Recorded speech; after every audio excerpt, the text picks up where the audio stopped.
Ayetullah Seyyid Əli Sistani, zekatın sərf olunduğu şəxslər 8-dir. Birinci, fəqir. Fəqirdən məqsəd özünün və ailəsinin illik xərclərini təmin edə bilməyən kəsdir. İkinci, miskin. Miskinin vəziyyəti fəqirdən də ağır olan kəsdir. O, gündəlik xərclərini təmin edə bilməyən şəxsdir. Üçüncü, Peyğəmbərin sallallahu aleyhi, yaxud imamın, yaxud hakimi şərinin, yaxud da onun naibinin tərəfindən zəkatı yığmaq və sair işlərdə vəzifəli olan şəxsdir. Dördüncü, zəkat verildiyi təqdirdə İslama meyl edən, yaxud fitnələrindən və şərlərindən amanda qalınan, yaxud zəkatı toplamaqda müsəlmanlara yardım edən kafirlər.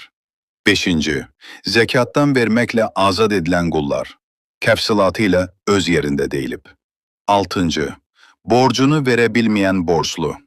Yeddinci, Allah yolunda xərcləmək.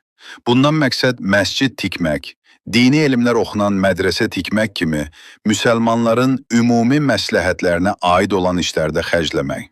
Səkkizinci, yolda qalmış müsafirdir. Amma zəkatın sahibi üçüncü və dördüncü qismi özü sərf edə bilməz. Ehtiyat lazıma əsasən 7-ci qismi xərcləməkdə də şəriət hakimindən icazə almalıdır. Məsailul Muxtəxəbə, səhifə 245.